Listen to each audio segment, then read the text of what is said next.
Present, PRESENT, present, NUOUS, continuous tense. विद्यार्थियों, आज हम पढ़ेंगे प्रेजेंट कंटिन्यूअस टेंस, यानी कि हिंदी में हुआ अपूर्ण वर्तमान काल।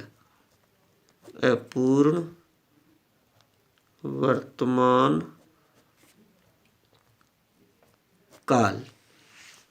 विद्यार्थियों, ये एक ऐसा टेंस है जिसमें कार्य अभी पूरा नहीं होता है, अर्थात कार्य अभी चल रहा होता है, इसलिए इसे अपूर्ण वर्तमान काल कहा गया है, क्योंकि वर्तमान में, प्रेजेंट में काम अभी चल रहा है, पूरा नहीं हुआ है।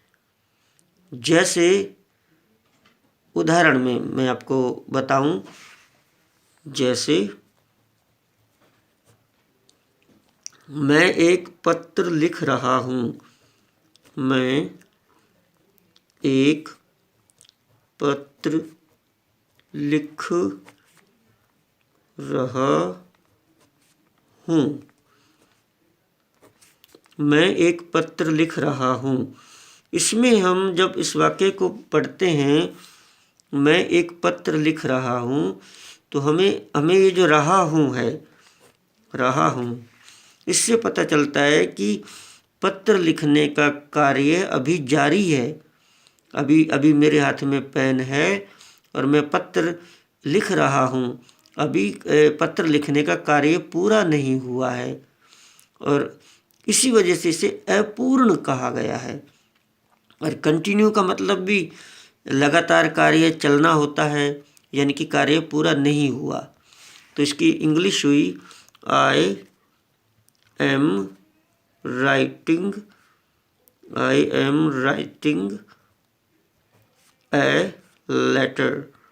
आई एम राइटिंग ए लेटर। मैं एक पत्र लिख रहा हूँ।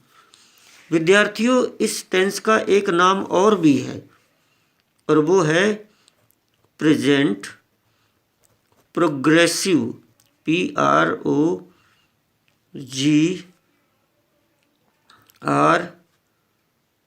PROGRESSIVE tense.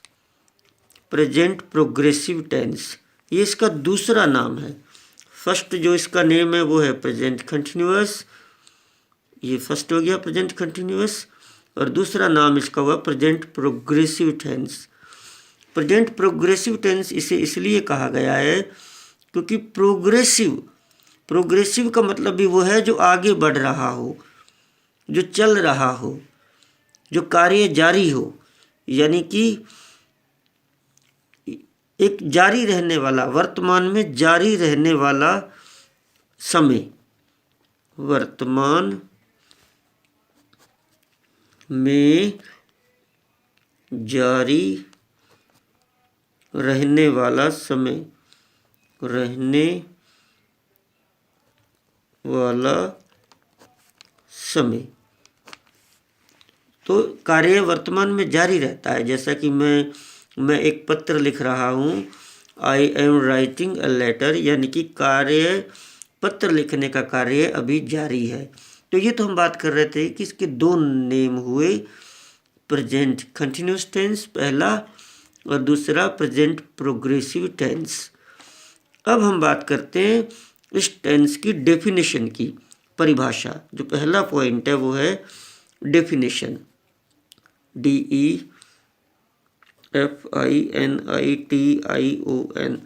DEFINITION, डेफिनेशन मतलब परिभाषा।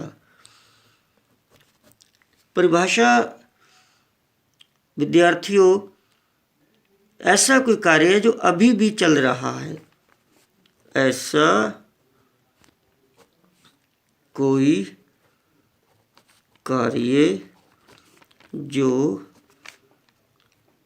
अभी भी चल रहा है, ऐसा कोई कार्य जो अभी भी चल रहा है। ये तो इसकी हुई परिभाषा।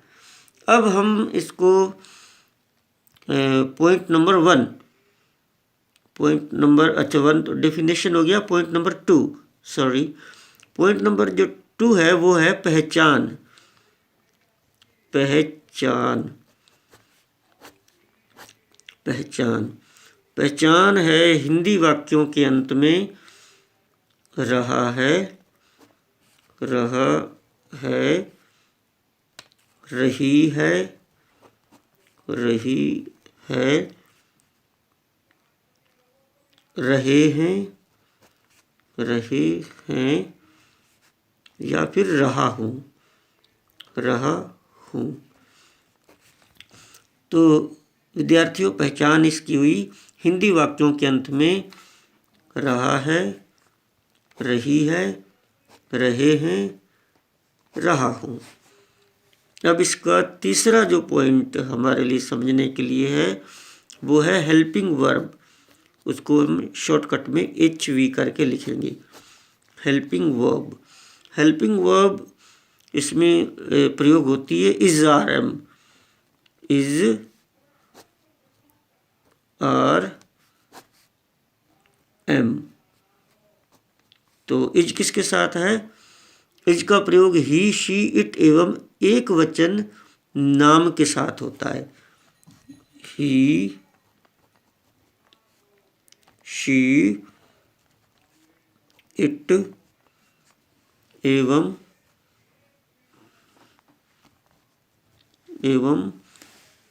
एक वचन, एक वचन यानी कि सिंगुलर नाम के साथ, नाम के साथ होता है। और आर का प्रयोग यू एवं बहुवचन यानी कि प्लूरल, बहुवचन कर्ताओं के साथ, बहुवचन के साथ। तो यू का प्रयोग, आर का प्रयोग यू एवं बहुवचन कर्ताओं के साथ होता है। एम, एम का प्रयोग इस टेंस में आई के साथ, आई के साथ। तो एक बार फिर से ध्यान दीजिएगा, helping verb is, is, are, am का प्रयोग हुआ। इज किसके साथ? इज ही, शी, इट एवं एक वचन नाम के साथ। आर का प्रयोग यू एवं बहुवचन के साथ और एम का प्रयोग आई के साथ। अगला जो हमारा पॉइंट है चौथा, फोर्थ वन, चौथा पॉइंट है मेन वर्ब, मुख्य क्रिया, MV। शॉर्टकट में हम MV लिखते हैं।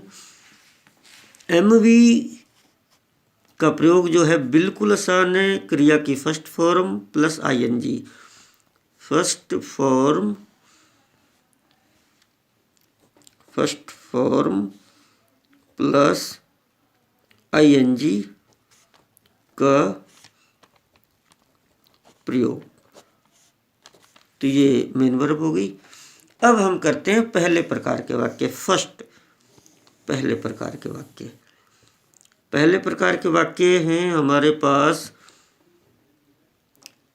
Positive sentences, positive, positive sentences, positive sentences Hindi में कहा गया है सकारात्मक वाक्य, सकारात्मक वाक्य। तो सबसे पहले हम इसका पैटर्न लिखना होगा, यानी कि सूत्र, पैटर्न PATTERN, पैटर्न। तो इसका पैटर्न क्या है? सबसे पहले सब्जेक्ट, सब्जेक्ट के बाद हेल्पिंग वर्ब और हेल्पिंग वर्ब के बाद मेन वर्ब और मेन वर्ब के बाद ऑब्जेक्ट। तो इसका पैटर्न क्या हुआ विद्यार्थियों? Subject plus helping verb plus main verb, main verb plus object, subject, helping verb, main verb, object. ये हमें ध्यान रखना होगा। सब्जेक्ट क्या होता है, मैं फिर से एक बार आपको ध्यान दिला दूँ। सब्जेक्ट होता है किसी भी कार्य को करने वाला, सब्जेक्ट। हेल्पिंग वर्ब सहायक क्रिया है, छोटी छोटी जो इज आर एम और भी बहुत है, लेकिन इस टेंस में इज आर एम का प्रयोग है। इज आर एम ये हेल्पिंग वर्ब्स हुई। और मेन वर्ब मुख्य क्रिया है, जैसे जाना, रोना, हंसना, खेलना, लिखना, दैट इज मेन वर्ब। और ऑब्जेक्ट वो होती है जिस पर क्रिया का असर पड़ता है, जैसे वह एक सेब खा रहा है, he is eating an apple. तो ईट करने का असर, खाने का असर किस पर पड़ रहा है? एप्पल पर। तो यहाँ पर जो ऑब्जेक्ट है वो एप्पल हुआ। तो ये हमारे पास पैटर्न हो गया सकारात्मक वाक्यों का, पॉजिटिव सेंटेंसेस का। अब हम करते हैं एग्जाम्पल, उदाहरण। तो पहला वाक्य हमने लिखा, वह अब स्कूल जा रहा है। वह अब स्कूल जा रहा है।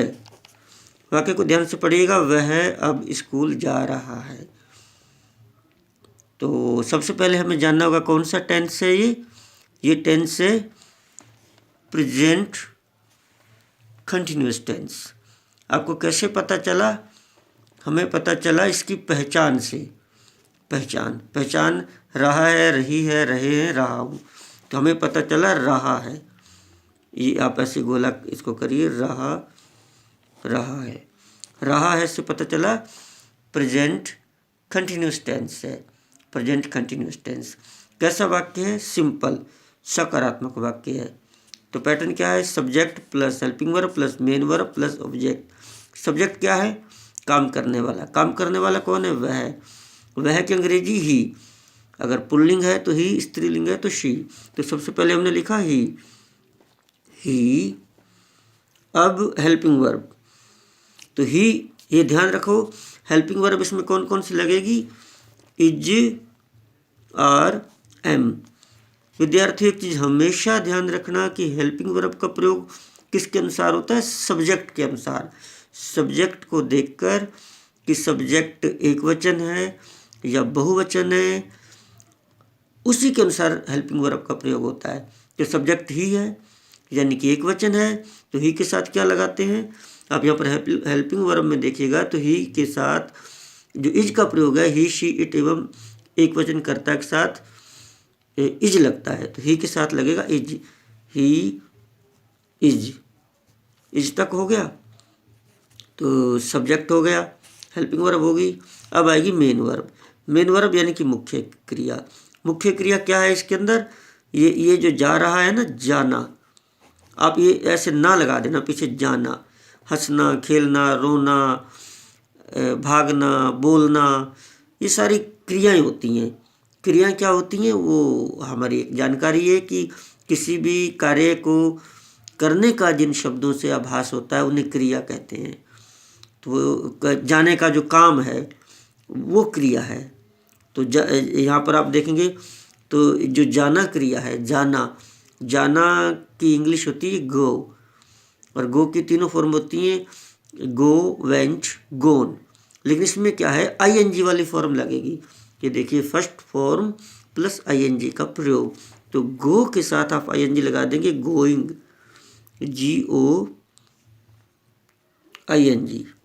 GOING, he is going. तो मेन वर्ब हो गया। अब है ऑब्जेक्ट। तो कहाँ जा रहा है? स्कूल जा रहा है। He is going to school. He is going to school. और ये जो समय रह गया, जो समय है, इसको आप लास्ट में लगाइएगा, नाउ। अब की इंग्लिश हुई नाउ, NOW, नाउ। अब देखिए वाक्य बन गया, वह अब स्कूल जा रहा है। He is going to school now. तो पहला वाक्य बन गया। मुझे नहीं लगता कि आपको कोई समस्या आई होगी। अब हम दूसरा उदाहरण करते हैं, सेकंड वन। सेकंड वन यहाँ करते हैं, लड़के क्रिकेट खेल रहे हैं। लड़के क्रिकेट खेल रहे हैं। एक बार वाक्य पढ़िए, लड़के क्रिकेट खेल रहे हैं। तो बताइए कौन सा टेंस है? Present continuous tense. कैसे पता चला? पहचान से, क्योंकि जो इसकी पहचान है वो ये है, रहा है, रही है, रहे हैं, रहा हूँ। तो कैसे पता चला? रहे हैं से, उसको गोला किया मैंने, रहे हैं से। कैसा वाक्य है? वाक्य सिंपल है, सकारात्मक है, पॉजिटिव है। तो पॉजिटिव वाक्य का पैटर्न क्या है? पैटर्न आपके सामने है। पॉजिटिव वाक्यों का सब्जेक्ट, अच्छा सकारात्मक वाक्य की पहचान क्या है? वो सब्जेक्ट से शुरू होते हैं। किससे शुरू होते हैं? सब्जेक्ट से। तो सब्जेक्ट क्या है इसमें? लड़के, काम करने वाले। तो सब्जेक्ट से शुरू होता है तो वो वाक्य सकारात्मक है। लड़के क्रिकेट खेल रहे हैं। इसका जो पैटर्न है वो subject plus helping verb plus main verb plus object. तो सबसे पहले सब्जेक्ट लगेगा। सब्जेक्ट क्या है? लड़के, लड़के। तो लड़के की इंग्लिश, क्योंकि बॉय मीन्स लड़का, तो ये लड़के, ज़्यादा लड़के हैं, तो ज़्यादा हो तो अक्सर द का प्रयोग कर दिया जाता है, द बॉयज़। जिसको हम बनाते हैं the boys, THE, the BOYS, the boys. तो पैटर्न थोड़ा मुझे इधर मोबाइल करना पड़ रहा है। पैटर्न में सब्जेक्ट के बाद हेल्पिंग वर्ब। हेल्पिंग वर्ब किसके अकॉर्डिंग लगती है? हेल्पिंग वर्ब सब्जेक्ट के आधार पर लगती है। तो हमें सब्जेक्ट देखना होगा कैसा है। सब्जेक्ट है लड़के, बॉयज, तो बहुवचन हुआ।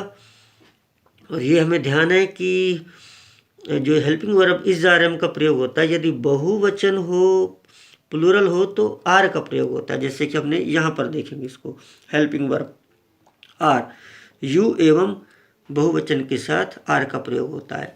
तो the boys are, the boys are हो गया। अब है मेन वर्ब। सूत्र के हिसाब से subject helping verb plus main verb. Main verb क्या है? खेलना, क्योंकि लड़के खेल रहे हैं, तो खेलना होता है प्ले। और प्ले में ING का प्रयोग हो जाएगा, प्लेइंग, PLAYING, प्लेइंग। तो बॉयज आर प्लेइंग। अब है ऑब्जेक्ट। क्या लगेगा? ऑब्जेक्ट। तो ऑब्जेक्ट इसमें क्या है? ऑब्जेक्ट है लड़के क्रिकेट खेल रहे हैं, तो क्रिकेट हुआ ऑब्जेक्ट, क्योंकि क्रिया का असर, खेलने का असर किस पे हो रहा है? क्रिकेट पर, CRICKET।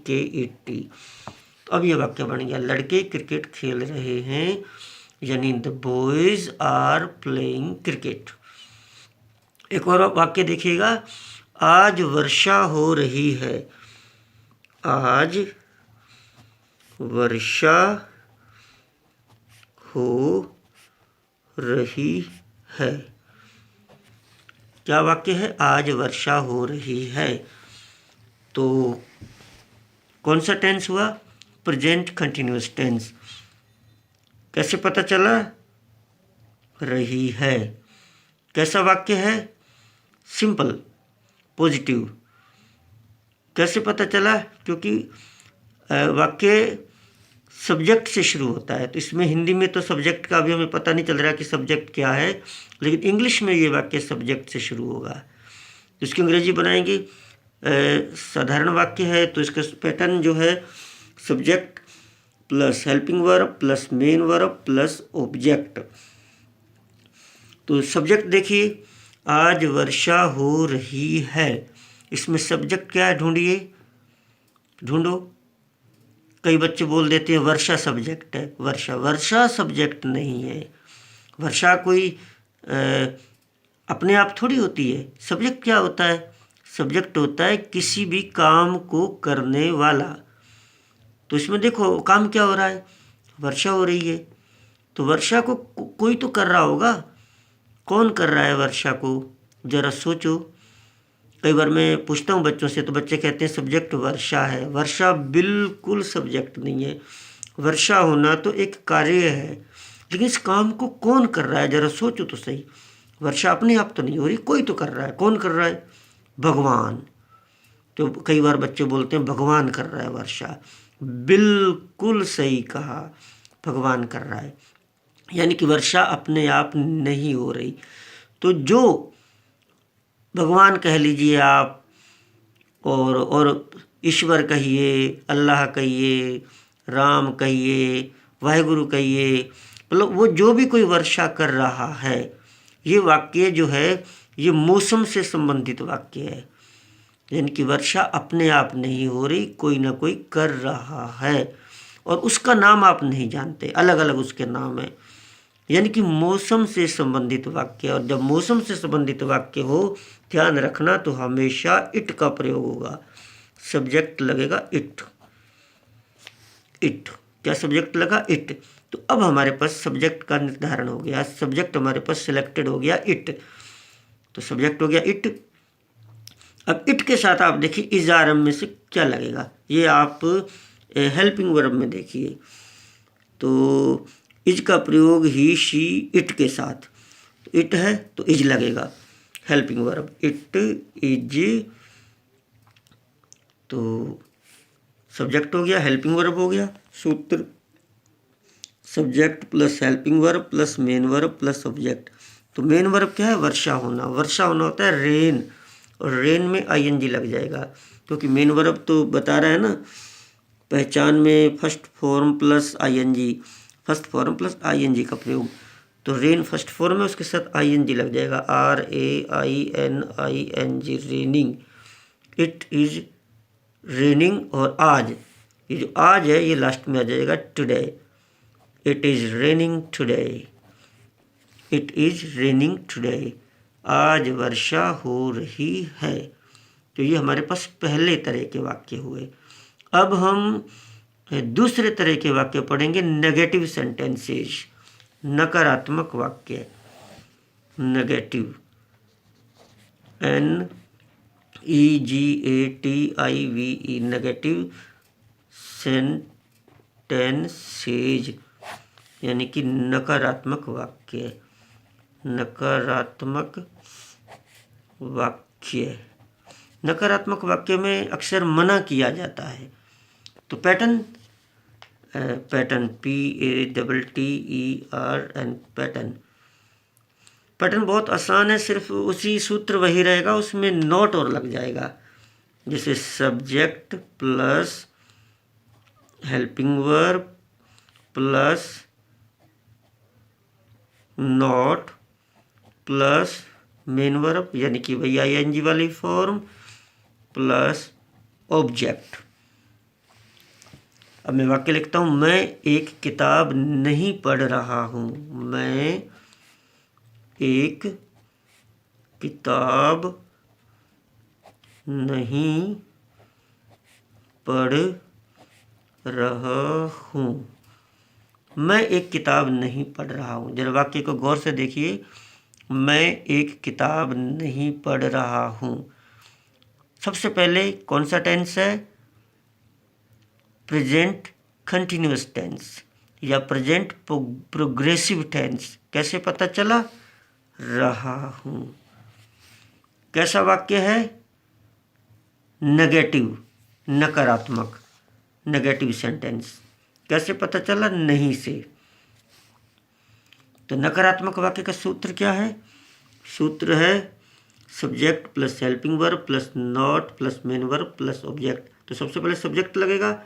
सब्जेक्ट क्या है? मैं, और मैं की इंग्लिश आई। आई सब्जेक्ट के बाद हेल्पिंग वर्ब, तो आई के साथ क्या लगाते हैं? एम। वो आप चाहे इधर देख लीजिए, आई एम, ये देखिए, तो एम का प्रयोग आई के साथ होता है। ये हेल्पिंग वर्ब वाले तीसरे पॉइंट में मिल गया आपको। तो आई के साथ am, I am helping verb हो गया। अब नॉट, नॉट तो लगेगा, आई एम नॉट। और अब मेन वर्ब, मुख्य क्रिया कौन सी लगती है? ING form. तो फॉर्म इसमें क्या है? मैं एक किताब नहीं पढ़, ये फॉर्म हुई। आपको क्या करना है? पढ़ के साथ ना बोल देना है, पढ़ना। तो पढ़ना होता है रीड, READ, रीड। तो रीड में कौन सी फॉर्म लगती है? ING form. तब दोबारा ध्यान दे लीजिए, main verb first form plus ING का प्रयोग।